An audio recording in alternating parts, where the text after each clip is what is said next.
बात करने वाला हूँ बीकॉम के स्टूडेंट्स हैं। बीकॉम के जो स्टूडेंट्स हैं उनमें first year, second year, third year तीन ग्रुप हमेशा रहते हैं। सब्जेक्ट से रिलेटेड कन्फ्यूजन बच्चों को हो रही है, वो बार बार क्वेरी मेरे पास डाल रहे थे कि इससे रिलेटेड कुछ बात करो, इससे रिलेटेड कुछ वीडियो बनाओ। तो आज मैं उससे रिलेटेड टॉपिक को डिस्कस कर रहा हूँ। तो हम जैसे बात करें BCom first year, second year, third year के स्टूडेंट्स हैं, तो उनके तीनों साल में तीन ग्रुप होते हैं, वो सेम रहते हैं ग्रुप के नेम। पहला ग्रुप हमारा रहता है business administration group, second group हमारा रहता है accountant law group, third group हमारा रहता है अप्लाइड बिजनेस इकोनॉमिक्स का ग्रुप। तो अगर बीकॉम फर्स्ट ईयर की अगर हम बात करें तो वहाँ पर कंपलसरी सब्जेक्ट है, फिक्स सब्जेक्ट है, उसमें कोई चेंजेस नहीं है। बीकॉम फर्स्ट ईयर में अगर आपका फर्स्ट ग्रुप है बिजनेस एडमिनिस्ट्रेशन का, तो उसमें बिजनेस एनवायरनमेंट और कम्युनिकेशन, बिजनेस कम्युनिकेशन बच्चों को पढ़ना पड़ता है। ये दो सब्जेक्ट होते हैं। लेकिन अगर वो आपका जो है सेकंड ग्रुप है अकाउंटेंट लॉ का, तो उसमें स्टूडेंट्स को पढ़ना पड़ता है बिजनेस रेगुलेटरी फ्रेमवर्क और फाइनेंशियल अकाउंटिंग। क्लियर? और जो तीसरा ग्रुप है अप्लाइड बिजनेस इकोनॉमिक्स का, जिसके अंदर स्टूडेंट्स को पढ़ना पड़ता है एक तो बिजनेस स्टैटिक्स और दूसरा पढ़ना पड़ता है आपका जो है अप्लाइड जो बिजनेस इकोनॉमिक्स। इस तरीके से बीकॉम फर्स्ट ईयर के सब्जेक्ट की इंफॉर्मेशन कंप्लीट होती है। डिटेल्ड सिलेबस के लिए आप वेबसाइट जो यूनिवर्सिटी की है उसको विजिट कर सकते हो और उसमें जो दी हुई इन्फॉर्मेशन को फॉलो कर सकते हो डिटेल्ड सिलेबस के लिए। बाकी मार्केट में भी वो सिलेबस अवेलेबल है। अगर मैं बात करूँ सेकेंड ईयर के स्टूडेंट्स की, तो जो भी सेकेंड ईयर के स्टूडेंट्स हैं उनके लिए जो सिलेबस की इंफॉर्मेशन है उसमें भी तीन ग्रुप यही होंगे आपके। First group business administration group होगा, सेकेंड ग्रुप आपका जो है अकाउंटेंट लॉ ग्रुप होगा, थर्ड अप्लाइड बिजनेस इकोनॉमिक्स होगा। तो अगर मैं एक एक करके उनके अंदर के सब्जेक्ट की बात करूं, तो जो फर्स्ट ग्रुप है आपका बिजनेस एडमिनिस्ट्रेशन का, उसमें आपके दो सब्जेक्ट हमारे पास स्टूडेंट्स को पढ़ने होते हैं। एक तो प्रिंसिपल ऑफ बिजनेस मैनेजमेंट पढ़ना होता है और दूसरा सब्जेक्ट आपको फंडामेंटल्स ऑफ एंटरप्रेन्योरशिप पढ़ना होता है। क्लियर?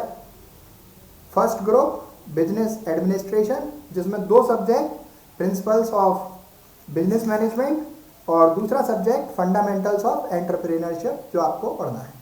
और जो सेकंड ग्रुप है आपका अकाउंटेंट लॉ ग्रुप, जिसके अंदर आप दो सब्जेक्ट पढ़ोगे।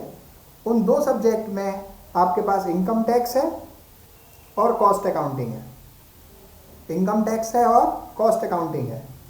क्लियर? और फिर उसके बाद में आपका जो तीसरा ग्रुप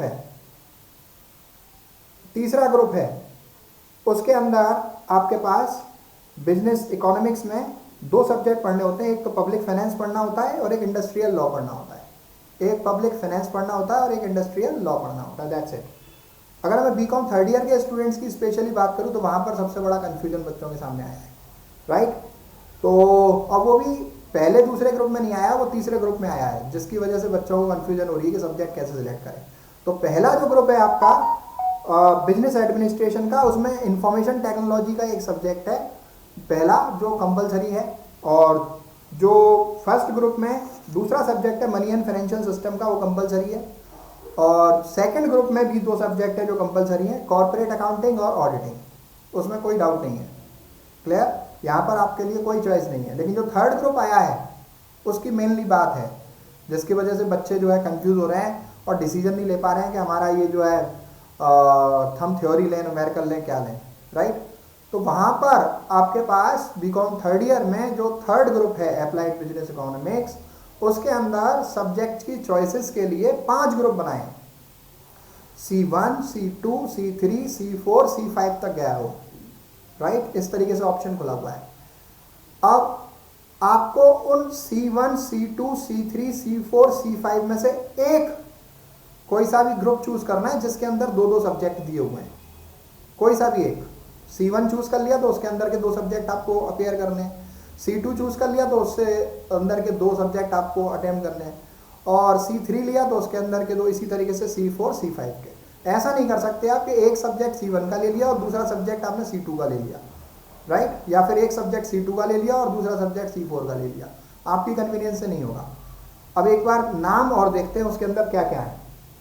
तो जो C1 का ऑप्शन है उसमें आपका फाइनेंशियल मैनेजमेंट और मैनेजमेंट अकाउंटिंग है, ये दोनों न्यूमेरिकल हैं। अगर आप फाइनेंशियल मैनेजमेंट से कंफर्टेबल हो और मैनेजमेंट अकाउंट से नहीं हो तो फिर आपके लिए कंफ्यूजन हो जाएगी, आपको ये दोनों ही सब्जेक्ट लेने पड़ेंगे।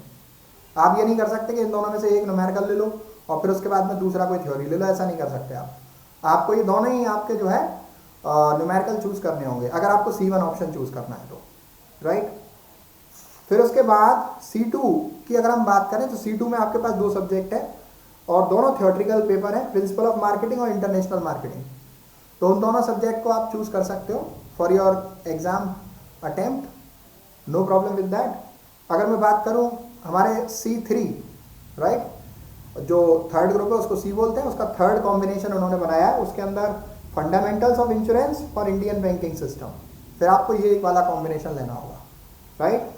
फिर इसके बाद में C4 की अगर मैं बात करूं तो C4 में आपके पास फिर फोर्थ वाला कॉम्बिनेशन है जिसके अंदर दो कंबाइंड सब्जेक्ट हैं अलग अलग, internet and world wide web पहला पेपर है और दूसरा पेपर है essentials of e commerce, essentials of e commerce, right. अच्छा, ये फोर्थ कॉम्बिनेशन हो गया, इसको लेंगे आप। या फिर फिफ्थ कॉम्बिनेशन आप लेंगे जिसमें ह्यूमन रिसोर्स मैनेजमेंट और इंडस्ट्रियल रिलेशंस है, राइट।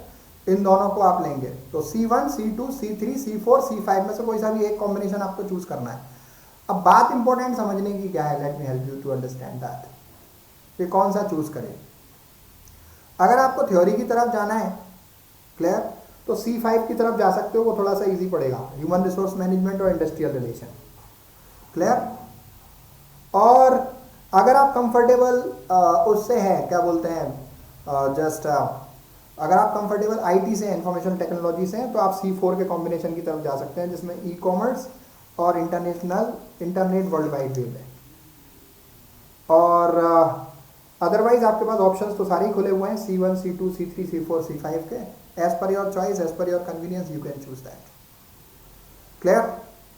तो मेनली अब बात यह है कि कौन सा आपको चूज करना चाहिए, राइट। तो अब जैसे कोई न्यूमेरिकल में कंफर्टेबल है तो C1 को ही प्रेफरेंस देगा। अब स्टूडेंट्स अगर न्यूमेरिकल में कंफर्टेबल है तो C1 ले लें, नहीं है तो फिर वो अदर ऑप्शंस में जाएं। बच्चे पूछते हैं कि साहब उससे कोई हेल्प मिलेगी, निश्चित मिलेगी। अगर आपका कोई भी न्यूमेरिकल आप कर रहे हो तो उसका एडवांटेज आगे तो रहता ही है, आगे ईजी रहेगा। देखिए न्यूमेरिकल अगर ये आपने अभी ले लिया तो फिर M.Com में आपके पास में जो है जब करोगे तो ईजी पड़ेगा, MBA में करोगे तो ईजी पड़ेगा, CA में करोगे तो ईजी पड़ेगा, ठीक है। और अगर आप एक न्यूमेरिकल फ्रेंडली नहीं हो और आपको थ्योरी की तरफ जाना है तो C1 को छोड़ के बचे हुए 4 जो कॉम्बिनेशंस हैं उनमें से कोई सा भी आप चूज कर लीजिए और उसको सिलेक्ट कर लीजिए एग्जामिनेशन फॉर्म फिल करने के लिए, और उसको आप प्रोसीड कर सकते हो, उसमें कोई प्रॉब्लम नहीं है, ठीक है।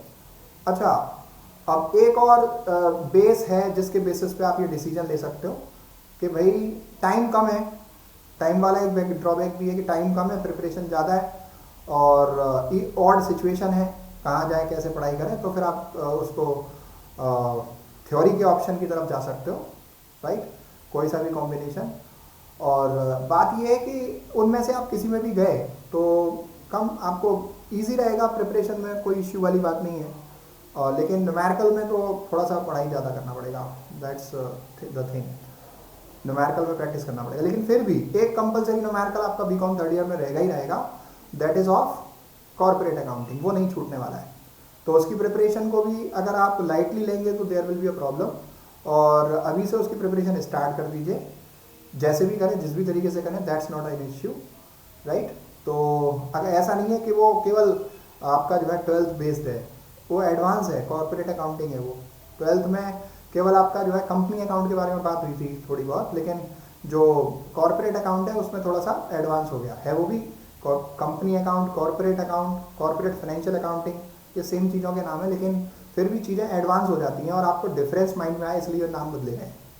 तो कॉर्पोरेट अकाउंटिंग की अगर हम बात करें तो वहाँ पर आपका जो है सिलेबस में जो है अमलगामेशन नया चैप्टर है, होल्डिंग कंपनी नया चैप्टर है, बैंकिंग कंपनीज़ के अकाउंट्स हैं, इंश्योरेंस कंपनीज़ के अकाउंट हैं, तो उसको भी लाइटली नहीं लेना है, राइट। लेकिन अगर न्यूमेरिकल से अपना लोड कम करना है तो आप थ्योरी की तरफ चले जाइए, लेकिन C में जा पाओगे केवल। लेकिन फिर भी B वाला जो ग्रुप है अकाउंटेंट लॉ ग्रुप, उसमें आपके पास वो कंपलसरी रहना ही है। तो I want you to take the decision of your own, final decision तो आपका ही है। I will say best of luck to all of you. Thank you so much.